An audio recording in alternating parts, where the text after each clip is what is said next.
Today on the Journey podcast, we're doing something a little different.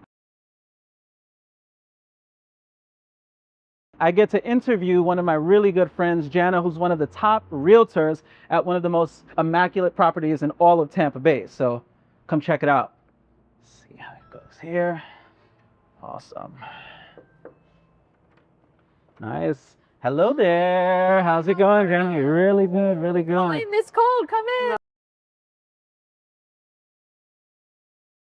Oh, welcome to the estate. Oh, this is nice. What do we have here? Something for you. Caviar. Nice. This is amazing.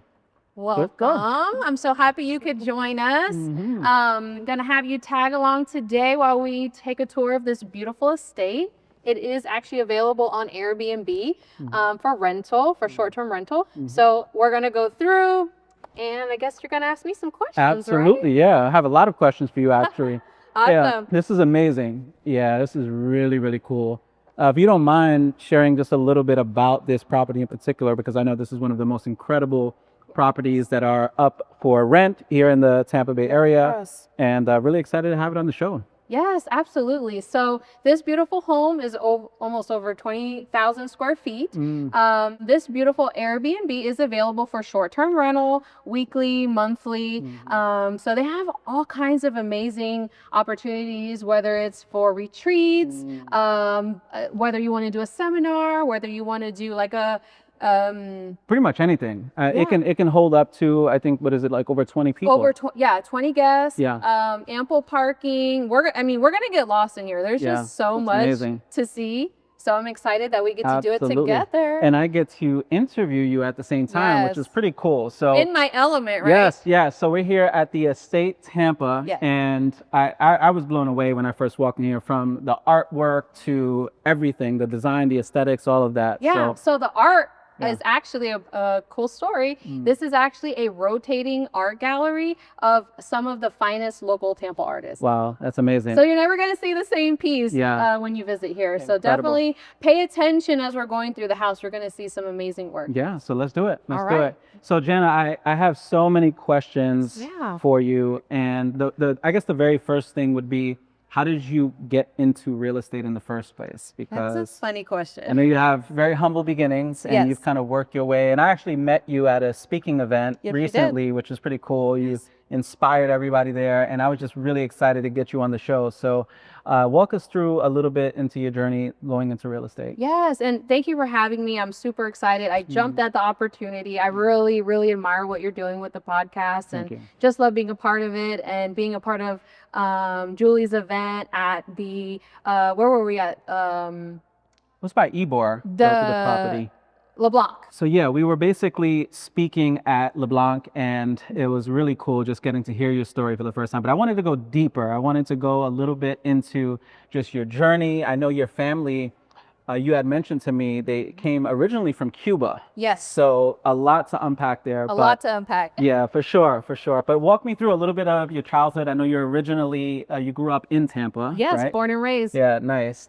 So yeah, you started out in Tampa. Your grandparents migrated from here, from Cuba, to here, and then very humble beginnings. Yes. But yeah, walk us through like your childhood and all that good stuff. Yeah, so I was born and raised in Tampa, so like I know there's not a lot of us original Tampanians left, but so I was born and raised here. My parents and my grandparents immigrated from Cuba, and they came in the 60s. It was a very difficult transition from going from political refugees and then coming into America at the time when it was the civil rights movement. So it was a lot going on for them, leaving one situation, entering the other. Of course. So they quickly adapted to the way of life here, and they decided to make Tampa their home. And they went from Robles Park to Town and Country area, and that's kind of where my story started, right in the heart of Town and Country. Wow. So growing up now, what did your parents do for a living? Would you say there was like a silver spoon situation going on? I wish. No silver spoon. Very hardworking parents. My dad was working 3 jobs. My mom worked while we were in school. She had a cleaning business, so my dad would help her with the cleaning business at night. They would clean offices. And my dad also was a cook at the airport. Wow. He at a restaurant, and then he also worked at the post office at the airport. So he was, primarily, working most of the time. And then my mom was trying to be at home with us so that, both of them wouldn't be. Wow. How many siblings? I have two brothers. At the time, though, through that, I had one brother, and then my other brother came later. Oh, okay. Nice. So you're like in the middle? Yep, I'm the middle. Ah, right. Good stuff. So what did you originally want to do? I know you shared a little bit of your story with me earlier today, but what did you originally want to do before getting into real estate? So, funny story. Originally, I thought I was going to be a lawyer. So it was my dream to be that hotshot power attorney. Why a lawyer? I felt like I always wanted to fight for what was right. And I think I wanted to right a lot of wrongs, especially what happened with my family. So I just feel like I always had this moral obligation to, balance the scales. And I wanted to help people. And I figured with law, I could do that. Got it. So when you went to college, did you go to college out here in Florida? Yes. Okay. Yes. So my dad worked really, really, really hard to afford us to go to private school because he wanted us to have better and more than they ever did. And I think that's a common theme for, of course, a lot of Gen 1 and 2. Yep. Their parents really wanted more than what their situation was. So he also wanted us to go to college. We would be the first ones to go to college in our family. So that was very important for him and my mom. So I did, I actually went to an honor college in Orlando, and then I went to USF. Okay, nice. How was the experience there? Oh man, it was amazing. I learned a lot, and we actually traveled the country through that honors program. So I got to see some of the world. I went to Brazil. I went to Argentina. That's amazing.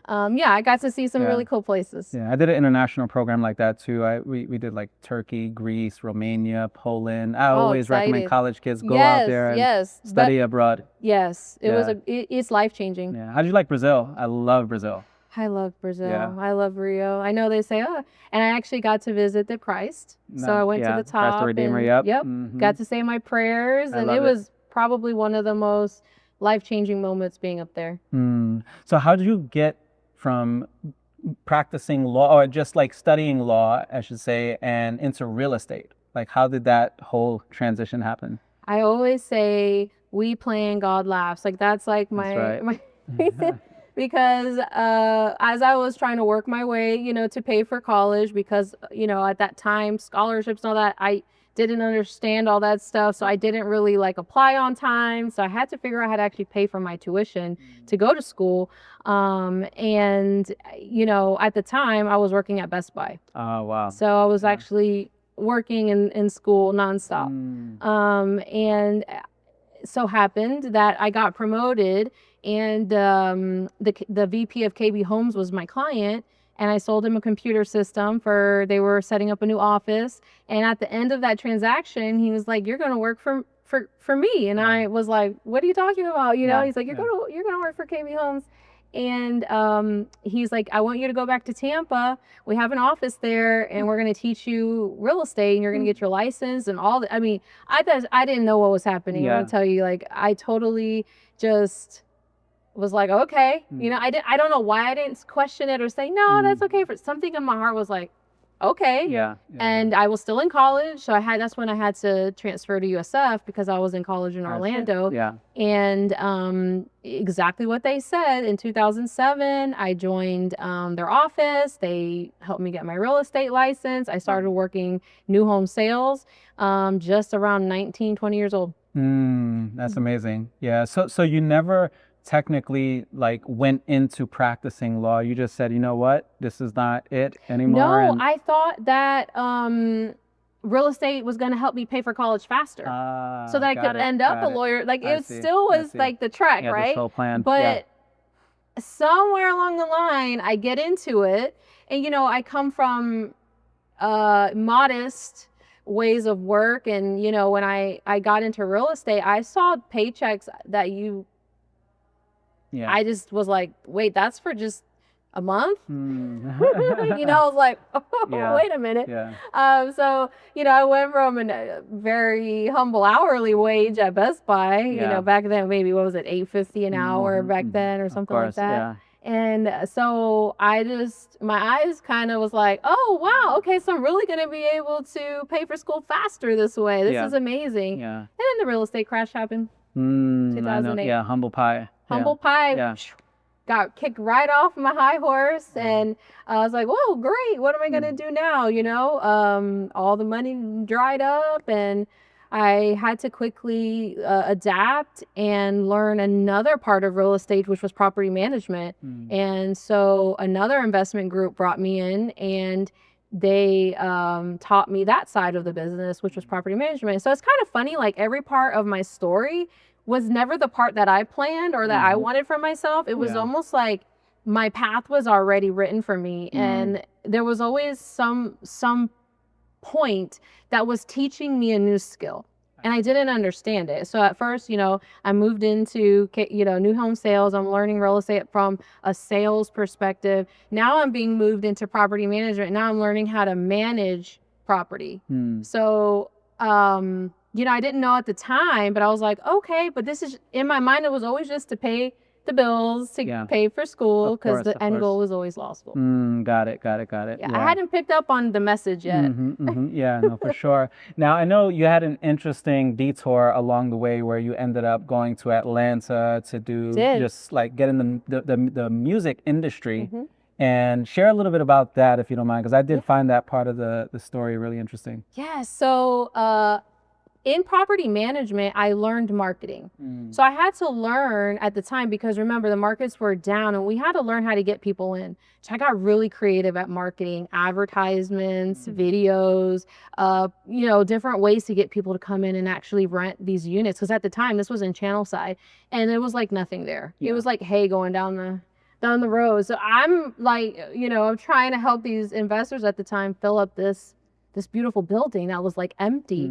I was literally like on the corner of Twigs, like signs flipping. We're like going out there. I'm getting banners put on the side of the, like, we just got so creative. And this with the sales background that I had, I actually found a position with Wild, the radio station, in sales. So I was using my marketing and my sales, because right now the market's down. So you're just trying to get it, right? You're just trying to, I'm trying to figure out how to keep my bills paid, my rent, you know, going to school, I'm doing all the things. And music, I've always loved music. That's like my, if there was one thing that I could do and I wasn't paid, it'd be music. I just loved it. And I ended up working for Wild. And within working for Wild, I started meeting clients because I was helping businesses use radio advertisement to promote their businesses. I see. So now I'm learning another skill. And through that, I'm introduced to an artist by the name of Prime, and he is with the Justice League, which they are a Grammy Award-winning production company. They produced for Drake and Rick Ross and Kanye West and Jay-Z. I mean, the list goes on. It's amazing. I mean, those are the greats, you know? So I was honored when they wanted me to work with them, and who would say no? I love that. I love that. So we started working together, and I'm working on the marketing. Same thing. I'm using all these skills that I'm developing in different ways. To now I'm, you know, creating music videos and helping sell, like, you know, promote records and just doing all the things. And then, you know, things are getting even more, like, I don't know, it's like intense, or like, you know, so I have to move. I can't be in Tampa because it's an 8-hour drive or a flight. So I'm like, okay. So that's when I actually left the radio. I left the property management I was doing here. Now I'm doing all this together simultaneously. The girl's working 2 or 3 jobs at this point. I'm doing everything, all the things. And so then I'm like, okay, I'm going to commit to this. I'm going to go to Atlanta. I'm going to finish school there. I can do, you know, online, USF, do all that stuff. I'm going to finish college. And so I moved there, and now my heart is really starting to be into the music. And I'm like, do I want to do entertainment law? Do I want to be an entertainment attorney? Do I want to be an agent? Now I'm like, so the whole time you still have law in mind. It's just everything was a means to the end, which was that's law. what I thought. Yeah. I'm like, okay, I'm just doing what it takes to get there, and whatever opportunity, I never said no to it. I wasn't afraid of it. I was always willing to take a risk, try something new, learn something new. I loved a challenge. I didn't like anything mundane. I always liked to be, I really like being challenged. I like my skills, my creativity. And this is where I start building this vision, like these creative visions that I had. And so now I'm in Atlanta, and we are like, now we're walking red carpets, we're at Grammy events, they won Song of the Year in 2012 with Drake and Rick Ross. So I'm in LA, we're in sessions with Future. I mean, it's just a life that, little 8-year-old me in Town and Country never saw. It was a different type of life. It really was. So now, I'm around Ferraris and Porsches and all the things, and I'm just like, you're like, wow, this is crazy, But I'm getting older in this time frame, and I'm like, oh my God, like I'm veering off. The whole goal was law school. I'm like, wait, girl, wake up, come back. You're going too far to the right. So I'm like trying to reposition. So again, I was still doing real estate. Yeah. So behind the scenes of everything that I've done, I was still managing properties. And at this point, it's like, I think 2013. And this is when I finally apply. I do my LSATs. I submit the paperwork. I get the letter. I'm accepted. And I'm like, yay, we've made it. I've done everything I've done was to get here. Now it's time to go to law school. And I just will never forget. I go to talk to the office, the financial aid, and we're like coming up with a 3-year plan. And they pretty much tell me, well, at the end of this, you're going to owe about $250,000. And I was kind of like, how much? I was like, whoa. I had this vision, but I didn't know what the vision was going to cost me. So I was just like, oh, okay. I said, but I already have. And they're like, yeah, you're going to add that. You're going to add what you already have to this new number, and that's where you're going to end up. Yeah. And I just couldn't fathom it. Yeah. At the time. And I was like, I can't do this. And I respectfully called my dad to tell him the bad news. And I'm like, Dad, I got accepted. I'm not going. I'm waiting for the what, know? And I'm like, I can't do it. I said, I got to get out of this debt first before I turn it, that's a lot of money. Of course. And I'm not married. I'm by myself. So I'm thinking when I graduate, what am I going to owe $3,000 a month? Like I won't even be able to survive. I'll have to move home for who knows how long, So I decide at that moment, I'm like, there's something wrong. Like, this isn't it. I felt it. And I'm living in Atlanta at the time. And I finally make this decision. And I'm like, I love what I'm doing, but it's time to make a shift. And I decide I'm going to become an entrepreneur. And back then, that wasn't a thing. It's like 2013. I'm telling people I'm going to be an entrepreneur. They're like, what's an entrepreneur? It wasn't as glorified as it is. No, they're like, what do you mean? And I'm like, I'm going to make it on my own. Yeah. I'm just going to figure it out, and I can't work these jobs. Like, I can't do this. I'm going on my own. Yeah. And through all this time, I'm working for these companies, and it's not easy. It wasn't easy as a Cuban American woman in a real estate world back then. It just was really, really, really hard.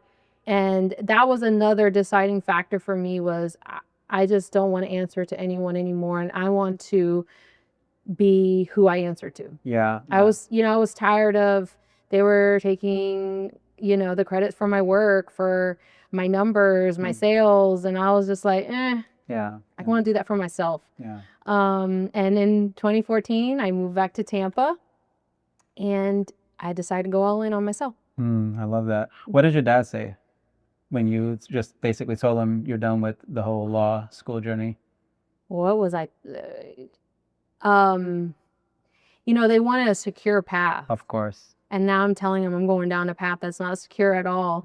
Mm-hmm. And he was someone that was teaching me the secure way of how things go in America. And these are the steps, right? You go to college, you get the degree, you get the job. Now you're secure, And when I told him, I wasn't going down that route, it was kind of like, well, how are you going to pay your bills? How are you going to pay your student loan? How are you going to survive? Like, you got to figure this out, And he didn't want me to fail, but he also was like, that wasn't a thing. Like, it was like I was going to not go down this normal path. I was about to go down a path that they felt was very risky. Yeah.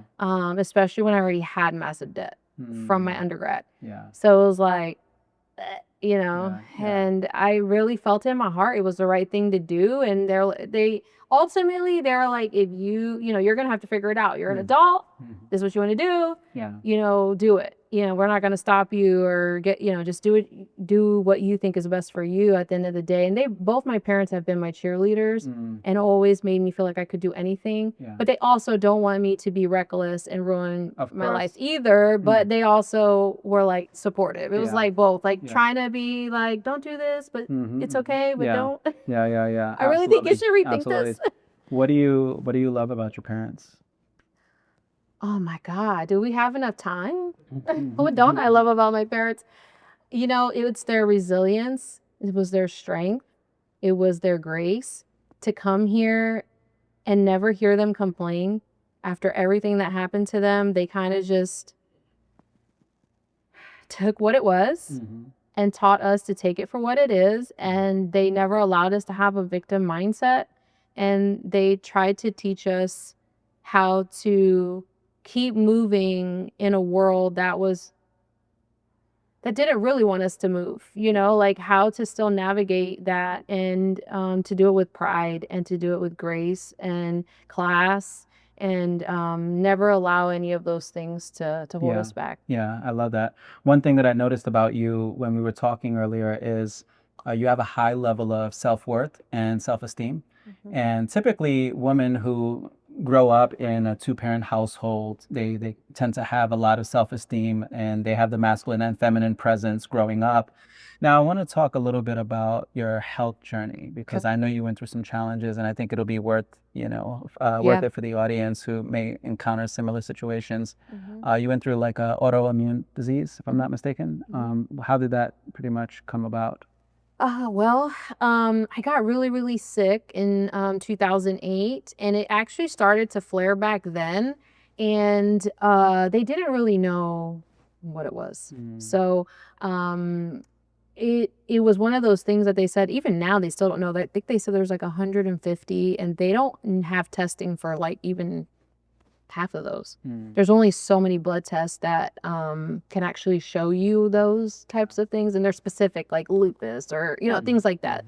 So it started kind of flaring around that time, and then I got really sick with COVID in 2021, and then it really just came and never left. Like it was like consistently flaring out, and I went through 7 to 10 specialists, all the way from neuro to cardio to spine to rheumatology to all of it because it was affecting my entire body. Were you like fearful that you were possibly not going to be able to like provide for yourself or work? Yeah. And there were actually some times, and I want to just say your tribe is so important, and your family, my husband at the time, because when I was going through those periods, they helped me. Remember, in 2014, I went on my own. So I have a brand, I have a business, I have a company, and that couldn't stop. No matter what was happening with me physically, mentally, emotionally, that never stops. So my team in the back end, which you've met some of them today, actually had to take on a lot of roles for me on days that I couldn't function, days that I couldn't do certain things. My husband at some points had to drive me to showings when I couldn't drive myself. And my mom, everyone has put their hand into. That's why I say, like, when you see my brand, it's a team. especially because when I was dealing with that, when it was at its worst, when the doctors couldn't figure it out, I had to get very resourceful and learn delegation. With someone that's so used to doing everything, it was really, really hard to start letting go, but I had to. Yeah. And my team really stepped up for me and did a lot of things so that the brand itself never was affected. For sure. So on the outside, not one person in this world would know there was any problem on the inside. And, you know, I felt like just like McDonald's would keep running every day, even, you know, I had to keep running every day. So that was a challenge in itself. And through all of that, I mean, I was literally in the hospital. Like, I still remember one of my clients, she's like, are you crazy? Because like, I'm literally like riding her. She knows I'm in there. I couldn't lie to her because I couldn't go to her. It was the first closing I didn't attend in a decade. I go to every client's closing and I just couldn't lie to her. Wow. And I'm literally like still messaging her from the hospital. She's like, if you don't just let yourself be in the hospital bed, like, what are you doing? Why are you worrying about me? Worry about you. And I'm like, no, are you okay?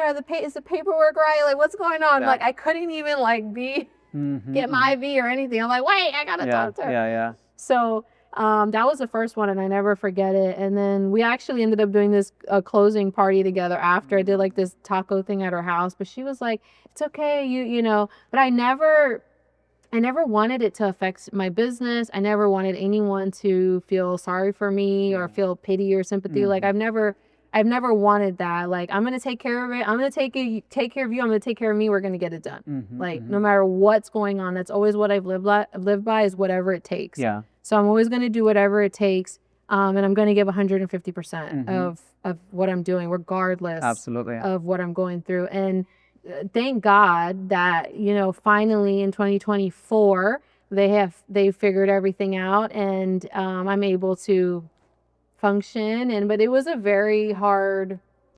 Would you say that was the lowest point of your life? One of, I would say getting that student loan debt notice was one. I would say my parents divorcing was one. I would say having to work 15 to 20 times harder than anyone else in real estate was one. I would say getting this mystery diagnosis no one could figure out was one. I mean, there was so many on my journey, but the one thing I never, ever did was take my eyes off God. I felt like, I know some people say, why God? But I always said it has to be me, God. Yeah. And I understand because there's some reason, some greater purpose at the end of this, that I'm being broken in so many ways. Like, I felt like I was in my desert. Yeah. Just like, you know, he left them for 40 years to figure out to get to their promised land. And I was like, okay, God, this is my desert. I got to go through it. There's no way. The only way through is through. Yeah. And I say, if I stay faithful and obedient and I keep moving no matter what happens, I know at the end of this, I'm getting out of this valley one way or another. Like, this is not forever. It feels like it in the moment. I had soul crushing moments where I'd be on my knees asking him, like, what else, God? Like, what, like, where is the promised land? Like, I've been in this, it felt like constant. Absolutely. I know what that's like too. Have you ever had those moments where it's like you're in the desert and, you know, in scripture they talk about the manna coming down and God blessed the people with the manna to like nourish them. And I can recall moments throughout my entrepreneurial journey where you don't know where your next drink of water is going to come from. And all you've got is your faith. If you do have any moments like that, I'd love to just hear about that. If there's any specific moments that come to mind on your entrepreneurial journey or business journey. I would say from 2014 to about 2019.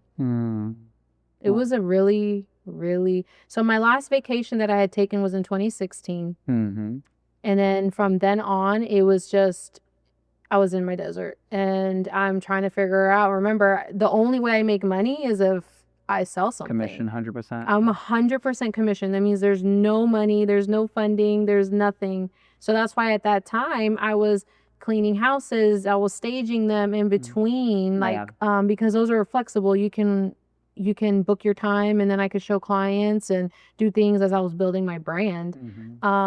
So I felt like that was that season. And every time I would think I would get ahead, something would happen, whether the market would crash or, you know, I had to make another transition into something else, or just the real estate market itself, COVID, the shutdown, like it was always something. And I was just like, okay. So I kind of just learned, instead of resisting, I would flow.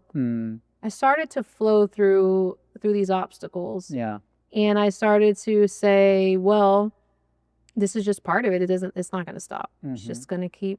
Of course. You know, and that's entrepreneurship.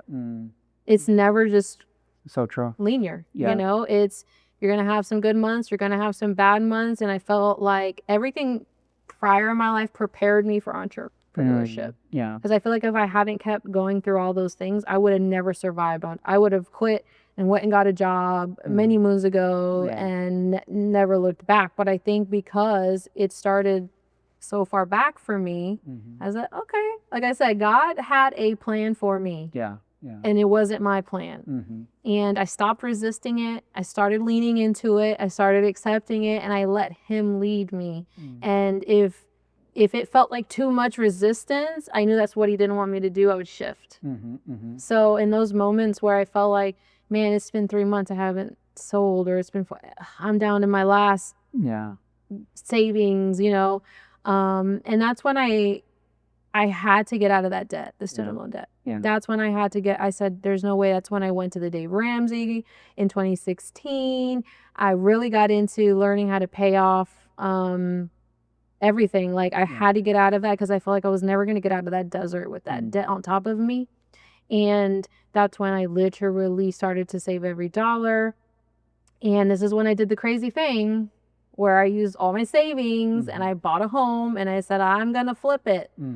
And that's when, again, my dad was like, oh my gosh, now you're going to flip. Here we go again. Yeah, here we go again. When he say, oh, your crazy ideas. You have so many crazy ideas.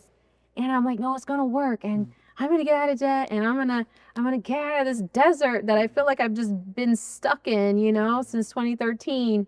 And you know, he's like, okay, you know. Who am I to tell you you're going to do it? You're so strong-willed, you know, a little hard-headed too. But, you know, I did it. And that was a very difficult, I mean, I literally, like, my stomach hurt, like, every day. Like, I was so nervous. So much anxiety. I'm dumping money, and I'm just watching my bank account. I'm like, oh my God, there's no more money, you know? So I literally... remember when I go to sell it, and I'm just so nervous. I'm like, what if nobody wants to buy it? I get my money stuck in this house. I'm stuck with it. What am I going to do? You know, it's going to be insane. You know, I started second guessing myself, but I'm like, no, that's the devil. Devil's getting in my head. And I'm like, okay, this is going to work. And, you know, I put it on the market because I'm getting married, and, you know, I'm going to sell it and do all the things I need to do for the future. And it still like it's just like shocking and crazy. But when I go to sell it, the proceeds were what I owed on my student loan. Wow. I love that. It's such an amazing story. And that's why I always say, you know, that was the day I flipped myself out of the desert and into freedom, because that was my jail. And I feel like everyone has their own jail, whether, you know, whatever it is. For me, it was that student loan that had me, like, it had me. And I knew if I didn't get out of it, it was going to ruin my future. It was going to ruin my life. And it haunted me, because it was like a rent payment. And I'm like, if I don't get out of that, my future is over, you know, because I won't ever be able to get ahead. And I decided, like I said, I always felt these moves from God. Like, for some reason, I'm like, hey, I can do this. And he's taught me all these skills, you know, since 19. He's put the right people on my path. He's put people to teach me how to do this. He's taught me how to sell it. He's taught me how to manage it. He's taught me how to renovate it for other people. Why can't I do it for myself? Absolutely. He's shown me the way. Now use those skills for yourself. For sure. I'm making all these other people all this money. do it for yourself. And that's what I just kept saying. You're just doing it for yourself. Don't be afraid. You have it's everything we need is already in us. Everything we need, he's already provided it. And so I just made that bet on myself, and I won. That's incredible. What were the biggest lessons? And I think that this is going to be a great transition into the promised land. But before we go into, I'm going to take you to the promised land. Yeah, and before we even go into that, though, I just want to sort of leave the audience with the biggest life lessons that you had gotten from that time in the desert. And I know what that's like to go through that, and it is scary as hell. Yeah. But there's lessons. There's grit. There's resilience. There's so much wisdom that you cultivate in that process. And if there's any gifts or lessons, what would they be based off of that experience you went through? I would say that the biggest lesson for me was obedience. I feel like God is always trying to speak to us, and he's trying to tell us when things are going to work and they're not going to work. And if we're not able to just hone in on that and listen, we can't get to where we're promised. Yeah. And I had to really, like I said, I had to stop resisting. You know, if you resist a current, it's going to take you under. Instead, if you flow with it, you're going to be able to just drift with it. And I was trying to fight it. I was always trying to fight it. Oh, I want to be a lawyer. I want to do this. This is what I want. But at the end of the day, it's what God wants. God has our story already written, and he needs it to happen so that I can be having this conversation with you right now and telling my story so I could touch other people's lives. For sure. We're vessels. I feel like everyone's a vessel. Their story is a vessel. And something within our story is our gift. That's right. Yeah, absolutely. It's already there, and it's just being sharpened. Yeah, I agree. And for me, I think that is the biggest lesson, was pivoting when I'm supposed to pivot instead of staying in a position I'm not supposed. And it's okay. I think some people think it's failure. I pivoted a lot because I kind of took you through a couple of things. Like I was here, but then I went there, but then I did the music, and then I went over here. And to the outside, people were like, she can't figure it out. Like one day she's this, one day she's that. And it's like, no, God's telling me to pivot, and I'm going to pivot. This season's over. It's okay. To keep pivoting. And I left something, and then I went back to it in 2014. So I left real estate sales in 2007. Now I'm 7 years later. I'm back into it. Of course. So in 2014, that's what I did. I went back. And those skills got me out of and I didn't know. I didn't know that was his plan back then. He knew already, hey, you're going to be a massive debt. I'm going to send this gentleman into your store. He's going to show you a skill that you're going to pay off in 7 years. And you're not even going to know. So you can connect the dots looking back, as they say. And it reminds me of the saying that God answers prayers in 3 ways. It's either yes, not now, or I've got something even better. And in your case with the law, it was like you could have went into $250,000 more debt. But it was like, nope, detour, and I've got a better path for you. And I think it is important to trust in that, trust in God's plan, because it's always better, right? It's always better. And it's always, his timing is always the right timing. There are times where we want to rush the process, but there isn't that cultivation, that germination process of being forged in the fire. If it happens too prematurely, we don't develop our character, we don't develop our faith, we don't learn to trust and all of that. And I think my desert was a lot of, okay, just leave it to God and really, really put your faith in him, because there are those moments where you're on your face and you have no other choice. You have no other choice but to just surrender. And I think that those moments are very powerful. And the more you lean into it, the stronger you become in the process, the more useful to the world you become as well. I think that's important. What you said is surrendering. Of course. And I had to learn how to surrender my control and understand I was never in control. That's right. That's right. And who would think that it would end up leading to a health crisis where you really had to surrender? And the beautiful thing about it is you had loved ones to be able to carry you through the process. It's so beautiful. And I think it's a true testament to just who you are as a person. I see how you are with your team, and they're very blessed to have you. You're a beautiful soul. And I can see why they would show up for you at your lowest moments. And I hope that you always remember how special you are. Thank you. Yeah, absolutely. Yeah, for sure. Absolutely. But let's go to the promised land. Yes, Let's see. promised land. So, we have to get to our desert. For sure, for sure. But- Walk me through a day in the life of just real estate. Like, what is it like to now showcase some of the most incredible properties in the city? And like, for those who want to get into real estate, what is it like for you just being in this space? Is it exciting every day? Is it different every day? Yeah. Honestly, for me, I always love the process of transformation. My life in itself is transformation. So that's why I feel like the process of real estate, that is really what it is. Whether you're buying it for yourself, you're transforming your life. Yeah.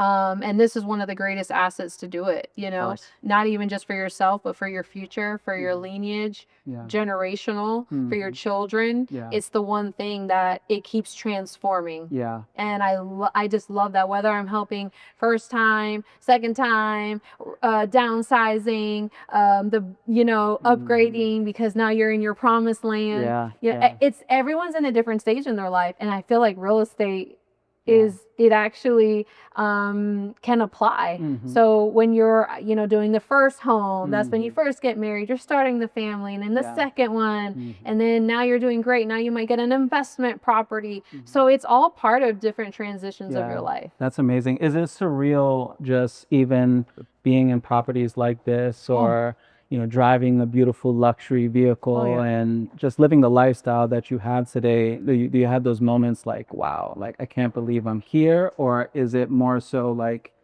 you've always felt like you belong here?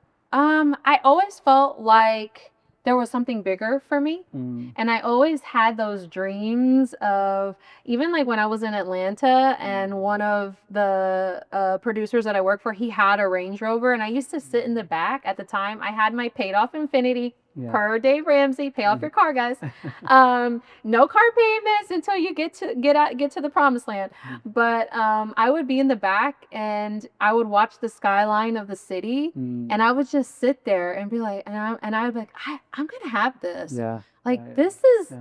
It's like that feeling in New York, where New York makes you feel like you can have anything you want when you're just walking around in all the buildings. Absolutely. I've always felt that way, and I'm like, same here. This is, it's like a feeling you can't almost explain. Like, it was like, I know I'm going to get there. I belong there. I don't know why I feel that way, but it's in you. Like I said, I feel like everything's in us. And as we start surrendering, God just starts showing it to you. What I love about you is you were mentioning how you being all glammed up and all put together. It's always been a part of just who you are. Like, that's authentically you. Yes. And I think it's a true testament to even self-worth, right? Having self-worth, having that feeling like you belong, you're deserving of just the finer things of life. And sometimes for a lot of people, it's hard for them to see themselves in that way. But identity is a big part of success. Yes. All right. Yeah. So why would you say like you ended up like that? Like, was it something like your mom was like, oh, you're a diva, or you're beautiful, or just like you envisioned your life and you were a young girl, like this is who I want to be? Or that, was there like something that happened that just had you always with that mentality? My mom always just, she was that way. And, it was kind of just how she raised me. She always told me, I know it's just, like we hear it now, like you dress for success. You dress how you want to be addressed. Of course. And she always felt that it was very important for us to look our best. Your clothes has to be ironed. Your hair has to be brushed. You can't wear dirty shoes. Everything has to match. Of course. And that was just the way, she really was big on that. Like, I'm not allowed to leave the house with no shoes on. Hair's got to be perfect, so, and I just love it. I feel like you feel better about yourself. Yeah. You feel like you can achieve anything when you feel good about yourself. So true. Yeah, you're so much more confident. Like even I'm sure even closing deals when you feel like $1 million and things just flow better. You talk about flow and you just you're in that zone, you're in that mode when you're well put together. And do you feel like dressing well is a big part of like a secret to success for, especially for women, like being well put together? Would you recommend it for women who are just kind of getting started in the industry? Yes. So I definitely think, you want to be professional and you want to be respected as the authority in what you do. Yeah. And I think that has a lot to do with, like, if you're not put together, how are you going to put together $1 million transaction?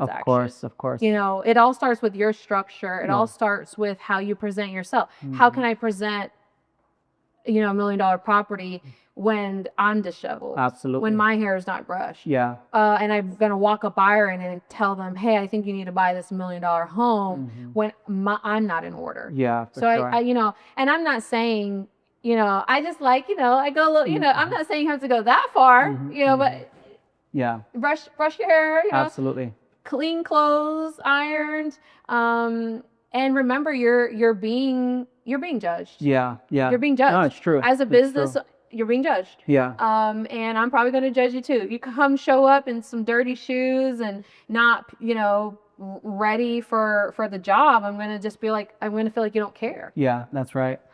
So. Yeah, I always tell people that I mentor, like the first two things people are going to judge you off of is the way you look and present yourself, and also the moment you open up your mouth. Oh, so yeah. You've got, it's worth investing the time to just develop your communication and all of that. Yeah, that's very important. important. I know that outside of being a realtor, you're a bit of a brand strategist. And what would you recommend for someone just when it comes to building their brand, or why building a brand is even important in today's day and age, especially?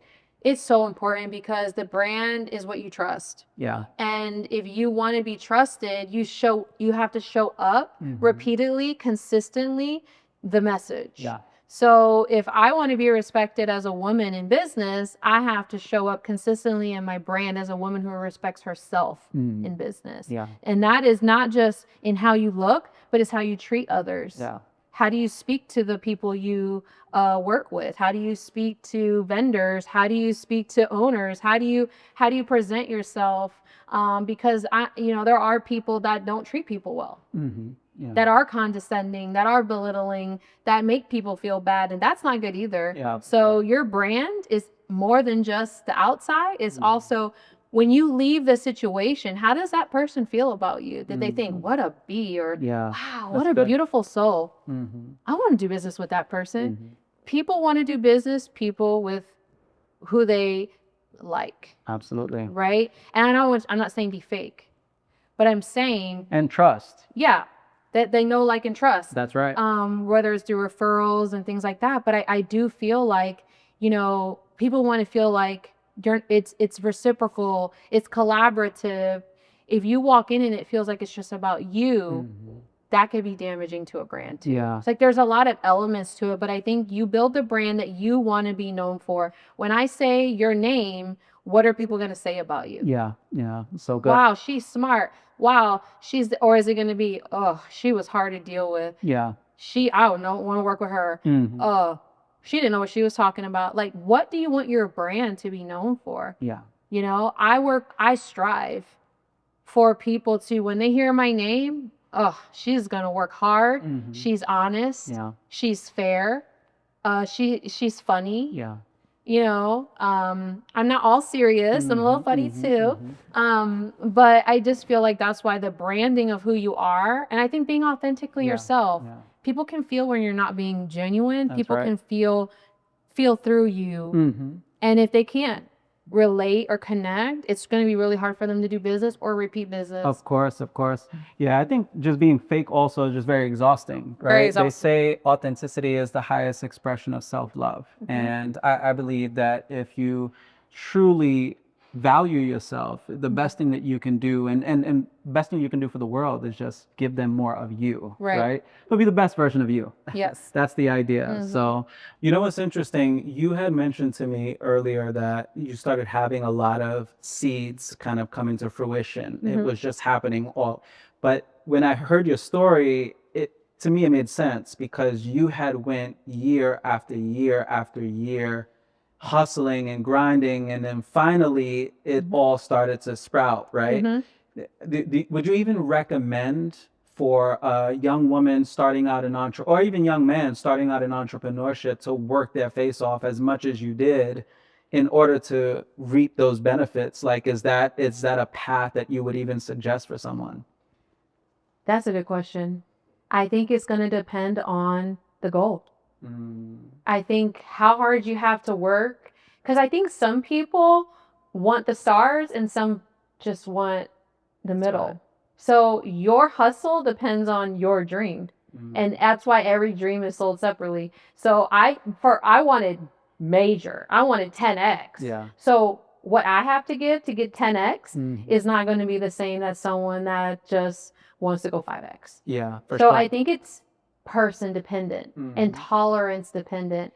And I don't think everyone has to go that hard, because I know people that don't want to be a millionaire. They want to be a thousandaire. Yeah. So I think it is person specific. Yeah. I love what you said, what your dad said. You said, whenever you hit a goal, like if it's like 2 million that you saw, is like, yeah, you could do 3 million, but if you just want to do 2 million, that's fine too. Yeah.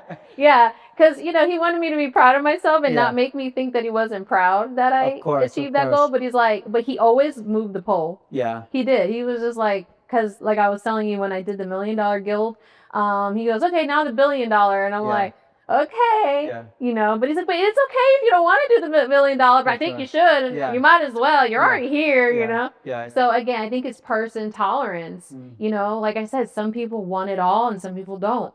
So I think that's why I think sometimes the advice we get online is overwhelming for a lot of people, because some people don't want all that, and maybe they just want enough to just be able to not work a 9 to 5 and have a more modest life that they don't have to clock in, but they own their time, but they don't want, Yeah. It's interesting you mentioned this, because here we are, right? We have this beautiful property. And if you don't mind, I'd love to see the pool area, because it's absolutely incredible. And so someone who obviously has the funds to even afford a place like this, do you feel like having all of this is what leads to happiness?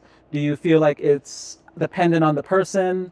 Like, do you feel like it's a dead-end road? Or like, what are your views on that when it comes to just grinding it out? Let's say you work 40 years straight, just the hustle just to buy this material possession, right?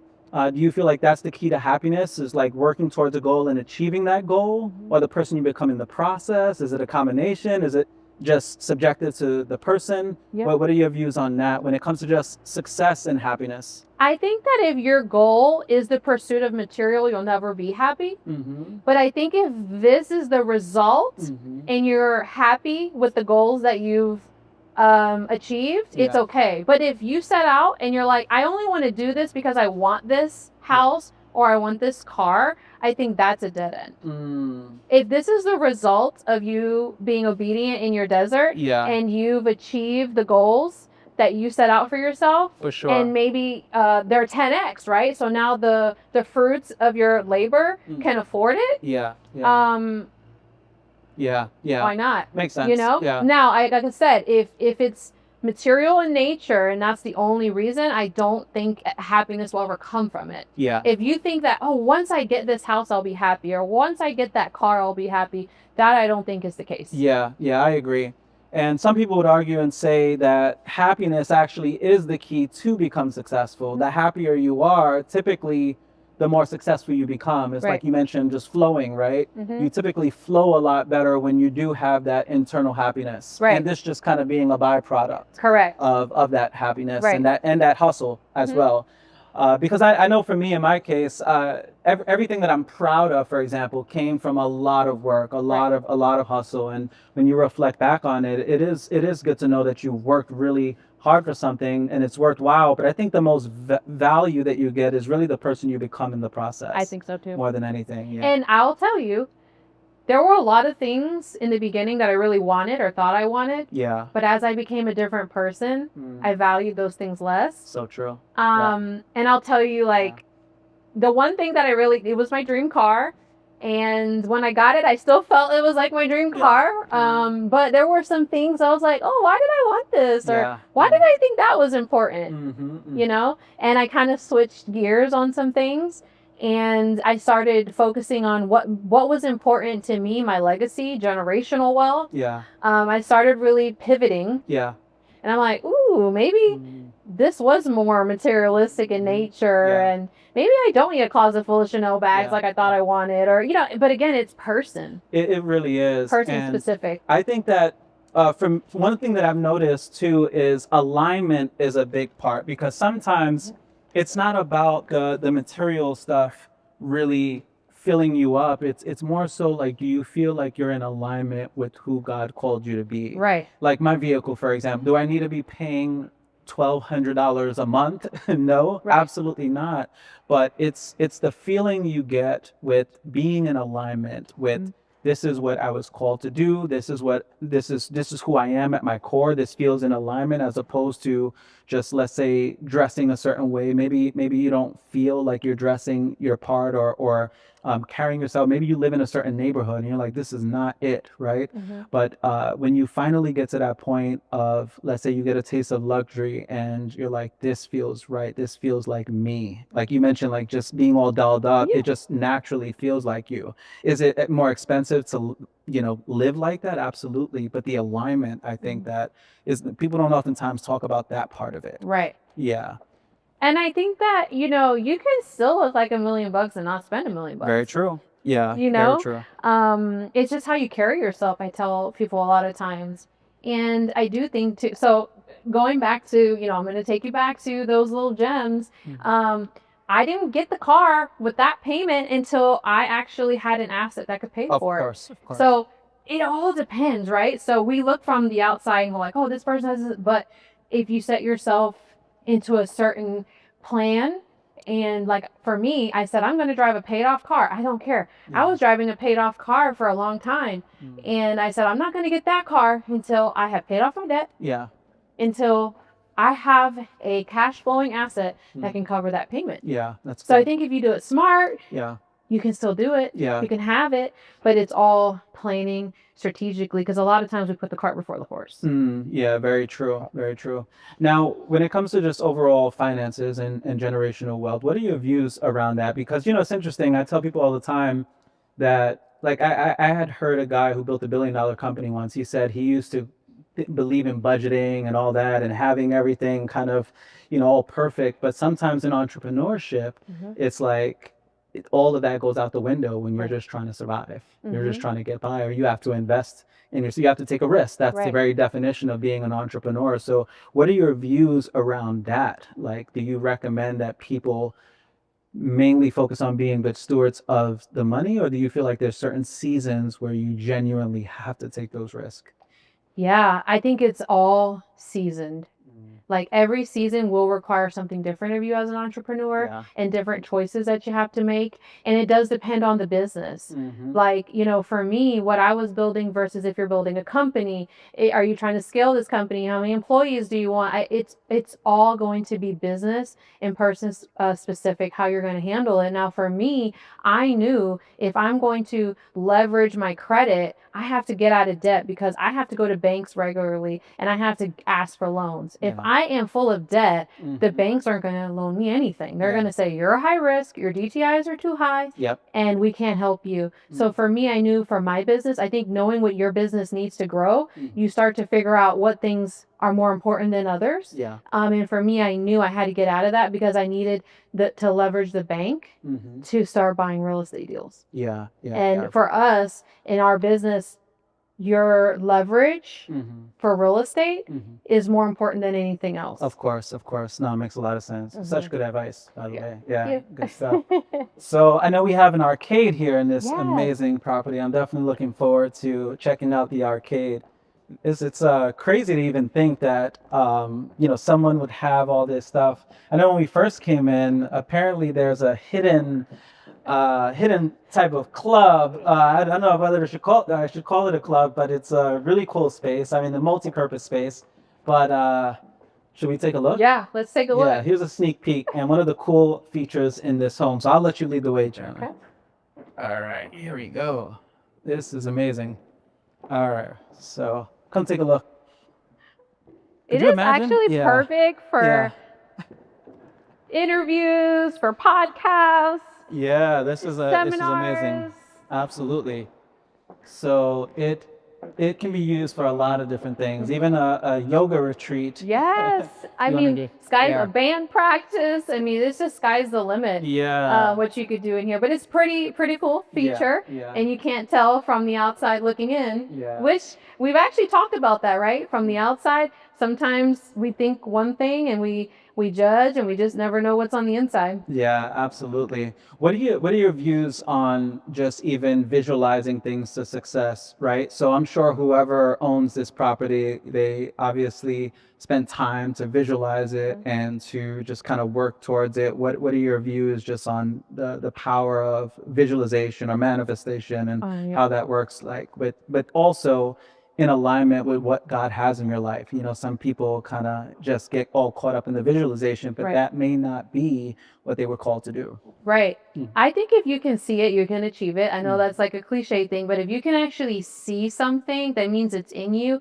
And now you have to actually find the actionable steps and actually execute. I think a lot of people get stuck on the vision and they don't actually execute.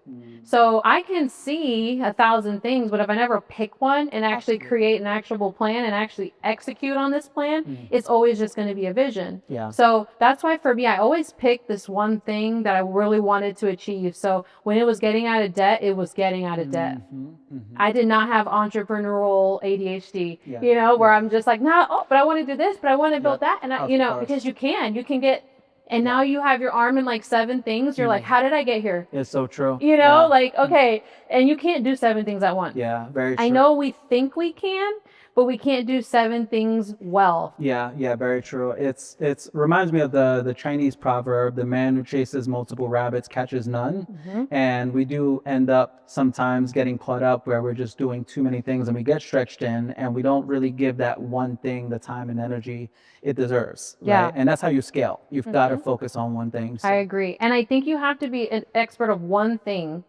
Right? Because that one thing, and I don't think you should limit yourself, right? Because you can do multiple things, right? So, but first we have to execute and perfect the first thing. Yeah. Because then that is going to bring the success. And then when you have the income that you're getting from this, now, okay, I can open a store. Absolutely. I can invest in the stocks. I can I can buy the property, but we got to do that. We got to perfect this first. It's so true. I think of like Jeff Bezos, who started out with Amazon and, he got really good with Amazon and he made this multi-billion-dollar company, but now he's getting into rocket ships and all kinds of stuff. But look how long it took him to do that. Absolutely. He stayed in that garage and it was Amazon, until he could bring it to life. And then when he got to it, he kept scaling Amazon. Exactly. And now that he has,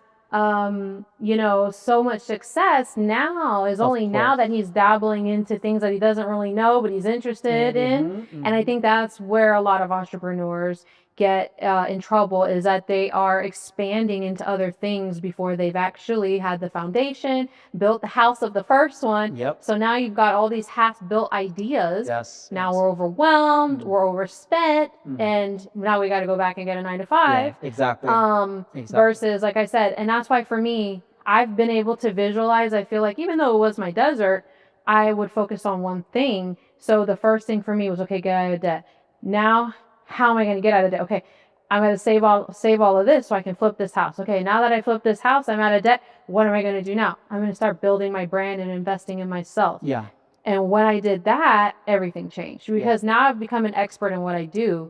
And that's when I started to branch out as an entrepreneur into other types of businesses, investments, and things that are more leisure or more hobby, because I've already become the authority in the one thing. Absolutely. And develop the skills along the way. Right. And those came out of my other era, right? Before my entrepreneurial, which set me up for my entrepreneurial journey. So good. Such great advice.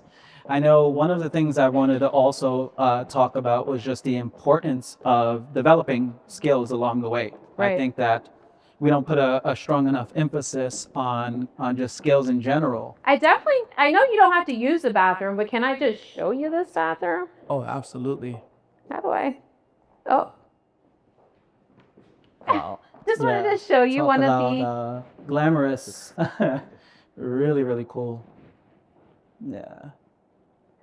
I love it. There's they put a lot of thought into this. Projection of Maryland there on the wall. All right. And we have an arcade on. So this home is 3 levels. Yes. There's something fun on every level. Cool. Oh, okay. We have a little pit stop here. Yes, a little pit so stop. So we got the pool table. Chef Jess. Should we take a... Do you know how to play any pool? A little bit. A little bit? All right. It's been a while since I played. I think that I know how to break. Yeah? I think I know how to do that. Let's see a break. Okay, let's see. Let's see. See if I can break. I haven't played pool in a little while, but... Hello. Hey, anyone? Oh, absolutely. That'd be amazing. Why not? All right, don't laugh at me. Or we can edit it out if it's too bad. Oh, there we go. Ooh, okay. Nice, I do know. I think I do remember that I can break now. Anything other than that, I don't know. I might have a shot right here. I used to play as a kid. My best friend had a pool table in his basement in New York, and I used to play a little pool, but I'm a bit rusty, so don't really know how this is gonna work out here. Let's see. Ooh. There we go. Nice. Not too bad. Not too shabby. Yeah, not too shabby. Not too shabby. So yeah, we'll do some champagne. Nice. Thank you so much. Appreciate it. Absolutely. Thank you. And what do we have here? Some nice. I We know. have some melon and prosciutto. You have one as well. Melon and prosciutto. So Okay. you just grab it by the stick. Absolutely. Oh, this is cool. Nice. Yep. Do we salute? Hello. To the Journey podcast. To the Journey podcast. Yes. And this beautiful house. Yes, and to the estate. The estate. Yeah. And to Chef Jess. Absolutely. Yes. We're 2 for 2 so far. Good. Yeah. We got some more on the way, so stay tuned. I think we did a good job at not embarrassing ourselves. Okay. We both hit it. Yeah, we did pretty good. All right, so we're going up. So this is the 3rd floor of the house. We've made it to the 3rd We've floor. made it to the 3rd floor. Really cool. How many people can say that about their house, right? We made it to the 3rd floor. And this is by far one of the coolest features of the house. Yes. Yeah. So we are going to get in a little friendly competition. Friendly competition. In the arcade. Yes. Let's do it. I love it. Oh, this is so cool. Now, let's talk competition in business, in real estate. I know you've won a few competitions in your lifetime. You, just even from a sales standpoint, I'm sure you've competed over the years. How important is competition in business? So it's funny because I've never actually competed in something to win. Like I didn't sign up. Mm-hmm. I was always so focused on my business that the awards and the winning just came from it. So I would randomly get an email like, hey, you're the top this or you're the top that. And I didn't really look for it. I just literally gave my all to what I was doing. And I never looked around to see whose grass was greener or compare myself or what are they doing. I literally would just be tunnel vision and giving my clients and my business everything I had and collaborating where needed with other agents and other brokerages. And I never really, honestly, looked at anyone as my competition. I always looked at me and being just a little bit better every day and giving a little bit more every day of being the best that I could be. Yeah, and I love that. The accolades just kind of came with that. So I was kind of blessed, you know, and I would like literally just get an email right random. I'm like, oh, really? I am? Okay, that's great. And, you know, but I do know that like in some companies, they have friendly sales competitions and people are like, okay, yeah, whoever can get to 10 sales. And I think that's healthy. I think that's a healthy competitive type of way to do it. Now, when people get into it, like, I want to beat this person, I want to be better than them. I've never been in that level of competition, to be honest with you. I don't recommend it because then I feel like you're not doing what you're doing for the right reasons. Yeah, absolutely. Now, do you believe in participation trophies? How's your jump shot, by the way? No, I don't think participation. No, I wasn't part of this era growing up either. I think you either win or you lose. I don't think there's like a, hey, thanks for showing up. Absolutely. I just think you either won the game or you lost. Yeah, for sure. And then try harder next time so that you do win the game. Yeah, so let's see. Exactly. Oh, see, I didn't win. Oh, it's all good. Maybe next time. We got some. I used to love air hockey. This is my favorite game. As a kid, this was definitely one of my favorite pastimes.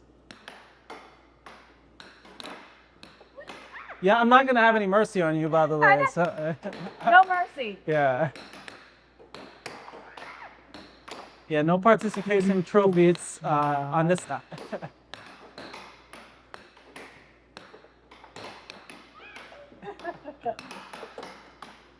Oh, you can tell I'm a little bit rusty.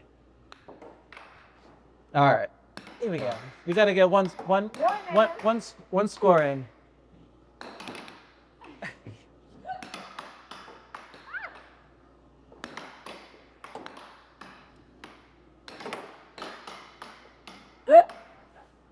I am a tough competitor, though.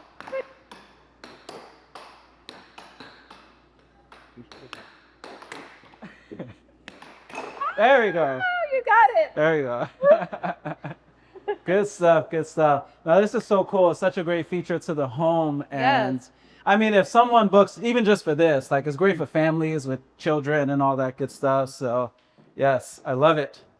So I know we have some more light bites. Yes. Which I'm excited about. So I wanted to talk about skills. Okay. And what skills would you say are by far the most important? I know you spoke about the importance of having a brand, but when it comes to just entrepreneurial skills, which would you say are the most essential?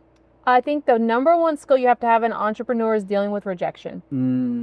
Yeah. Because you're going to be rejected so many times. That's right. And you have to have the confidence in yourself, in the brand, in the business, in the vision to be okay with it. Like, okay, it's not for you. Next. Yeah. And not letting it devastate you to where you totally give up on the idea. How do you get over rejection?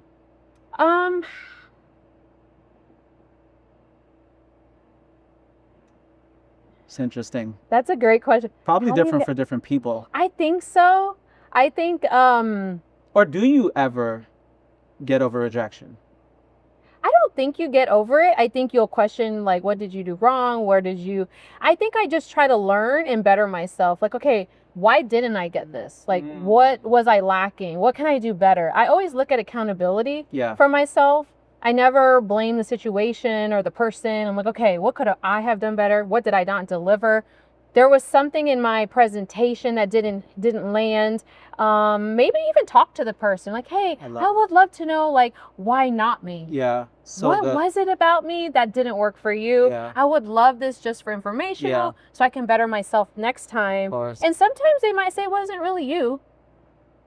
Maybe you're just not in their budget. Or the timing. The timing's not right, or it's not their vision. I love it. I love it. Really good. Sometimes rejection isn't personal. Yeah. So it's an opportunity for feedback and to just refine. And to grow and refine yourself. So good. So good. Awesome. Good stuff. I love this view. It's cold. Yeah. Yeah. Really cold.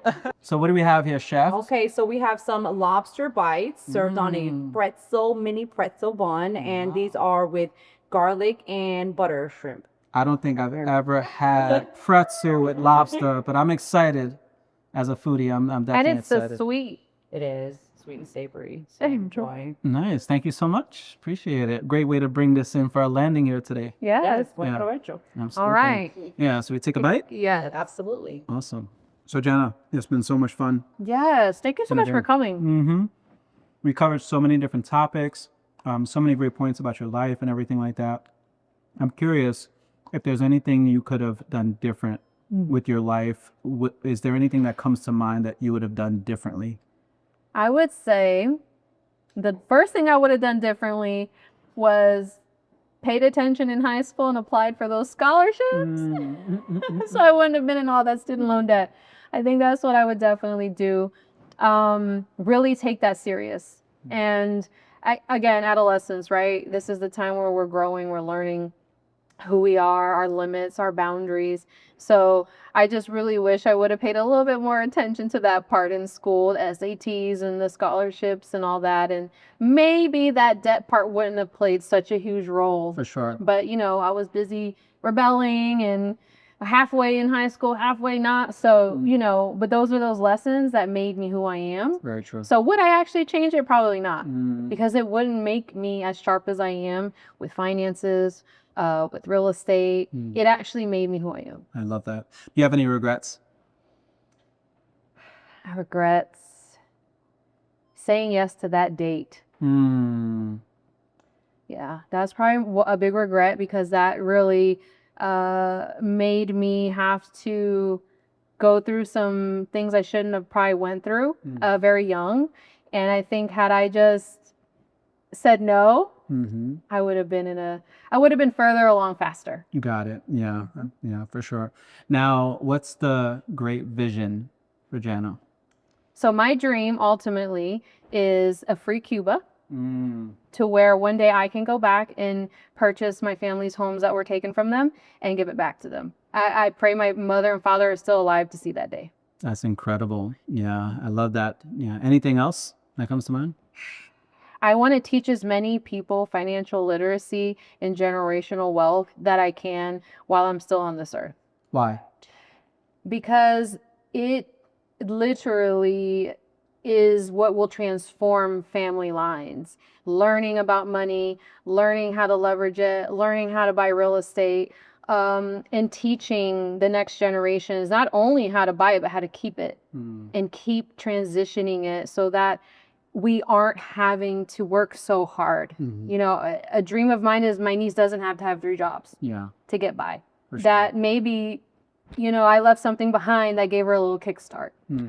Whether, you know, that's to help her buy her first car or maybe the student loan, you know, the college is paid for, just something that makes their next journey in life not as hard as it was for us. Now, I don't want it to be easy either. Yeah. I mean, they gotta, but maybe not as hard. Of course. As, you know, so, but then again, I don't know because it made me who I am. It's so true. So it's kind of like, I kind of want them to have that fire too, because it makes you not even flinch to risk or fear or betting on yourself.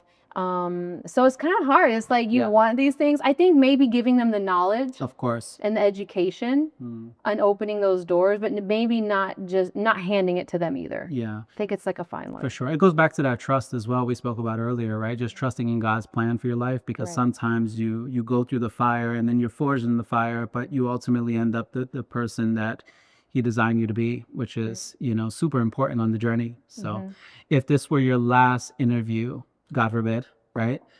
What would be the advice or words of wisdom that you would want to leave with the world? If this was my last interview, I would tell people, do not leave this earth with one gift or talent or idea or dream that God has put in your heart. May you show up to the gates of heaven with everything in you used and not an ounce left. That you have no regrets. That you went after everything that God put in your heart. Even if it works or it doesn't, don't be afraid of it. It's there for a reason. But I just pray that you see in you what He sees in you, and that you go to Him and say, God, I used it all. Thank you. I love that. Cheers to that. Thank you so much. So I think that this is really cool because we're actually here with people that you've been doing life with. And we spoke a little bit earlier about just having a tribe and the importance of that and just making sure that you treat people good. What would you say is the importance of relationships, and also not only having relationships, but also investing in your people and believing in them and basically being the person that's the rising tide that raises all ships, right, within your community. What would you say is the importance of relationships on your journey? I think they are, if not the most important part of the journey, because you're going to go through so many seasons of life, and without the right people in each season, you'll have holes in your boat and you will sink. So it is vital to be able to discern and have the right people in your vicinity that believe, that want to be part of it, that have the right intentions for you. Because that's another problem, right? Sometimes people don't have the right intentions for us. So it's having a tribe that's going to go to war with you and that's going to win the award with you. That's going to, the saying, the limousine and the taxi. That's right. And for me, I've been so blessed that my tribe has come from every era of me. So they've seen me from 8 years old to 39 years old. And they have loved me and accepted me without judgment, even when I'm flawed. And that to me is so special, to be able to be around people that can have honest conversations with you, that can lift you when you're down, that can correct you when you're wrong, that can be there when you're winning, that can be there when you're losing. And everyone has the same intention for each other. And I do feel like your obligation in your tribe is when one rises, we all rise together. And we should be supporting and believing in each other and each other's dreams. And because one day I might be down, I might be up today, but I could be down tomorrow. That's right. We don't know whose turn it is. So that's why it becomes the village. And together, if it's your down day, okay, how can I pick you up? It's my down day, how can you pick me up? Like I said, I actually had a time in my business where my tribe, whether it was Ala or Jess or my mom or my husband, who actively had to act like they were me to get the job done. So to the world, it looked like me, but I have never taken that credit that it was me alone. It's me with my team. And without my team, I would have never, ever reached the heights that I've reached, the awards that I've won, the sales that I've completed, whether they were there as support, a face in the audience when I'm nervous, or an actor in a video, or actually helping with a client, or, it's just so many ways that they have played so many different roles. So having a team that knows how to play every role and no one feels like one is beneath them, that is the key to success. Like, we're going to either, like, it doesn't matter. Are we rolling in the dirt today? Are we walking in the mansion today? What are we doing? Put me in, coach. That's right. And there's never ego. How can I help? What can I do? Can you help me with this? Can you help me with that? That has been so, I can't even explain to you. And I think a lot of people go into this thinking they need to do it alone. And I think that if you do that, it makes it so much harder. And when you do go to those seasons, who do you turn to? That's right. Yeah. I love that because, you can't really BS your friends too. The ones who really know you and your soft underbelly, right? The ones that have seen you at your worst, the ones that have seen you vulnerable or ratchet or like just you, all of it, right? And they're like, girl, I know how you get down. You know what I'm saying? And I've had those friends in my lifetime as well. Like, they've seen me at my worst, but also they see the growth. They see the growth. And I think one of the most gratifying feelings is to know that at your core, the people who really rock with you, the people who've really been there, like, they know who you are at your core and they see the growth. They see the growth. And because they've seen the growth, you also earn their respect. Because sometimes it's hard to earn the respect of your peers when they've seen you at your worst. But for them to genuinely see you elevate and to see you grow and to encourage them to inspire within and be encouraged by that, for them to also level up. I think that that's the key, is to really set the example for your family and your friends to all level up, because they've seen you grow from who you used to be to who you are now becoming. Right. And honestly, I think that ensuring that you're in a safe space because we're all going to make mistakes. Nobody's perfect. That's We're right. going to have good days, bad days.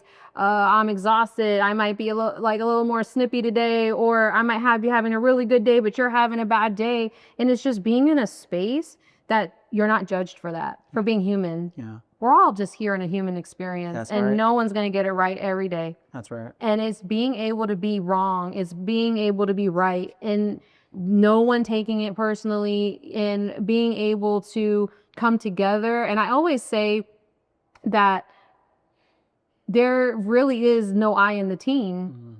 I know that's cliche, right? We always hear that, but it's so true, because it's everyone showing up to make something happen. Yeah. Every single day. That's why I say everyone on my team is an asset. Everyone around me is an asset. And I hope I'm an asset to them. Yeah.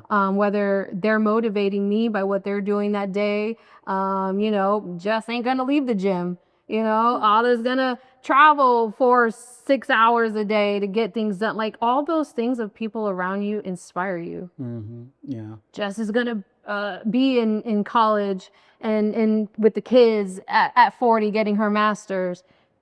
You have people around you that are doing things that inspire you. That's also important, because the team can't just be taking and only just lashing onto you. It's a mutual exchange of value. Right. Yeah. So you don't want the crab in bucket either. That's right. Where everyone's just hanging on your ankles, and now they're drowning you. Everyone is pushing. Yeah. Everyone is getting the goal pushed further down the line together as a unit. And I know it's hard, because it has to come from within those people. Like, they have to have this moral compass. So being able to read that and having people that understand that and quickly adjust in your circle when you see that's not the case. Of course. You have to make inventory. Yeah. Okay, this person has shown me one. I think you only let them show you one time. I think sometimes we let them show us 2, 3, 4 times, and we're like, oh, I should have just learned on the first. Yeah. So I feel like now, like, we're very close knit. And it's very hard not to penetrate. I'm very loyal with my team. So it's like I take it very personal. I take them personal. I take whoever comes into that circle has to have the same intentions for me, for them, for all of us. It's a sacred circle. It's a sacred circle. Yeah. And we're called the wolf pack. If we let you in, you got in order to get in, when you in, you're in. Yeah, right? when you're in, you're in. Yeah, kind of like Yeah, but it's gonna take a little bit for you to get in. Yeah, it's gonna take a little bit to get Absolutely. in. And so for me, like I said, it's vital. It's vital to success. It's vital as an entrepreneur. It's just vital as a human to have trusting humans that want the best for you. Yeah. And that you leave a little bit better and they leave a little bit better every time you interact.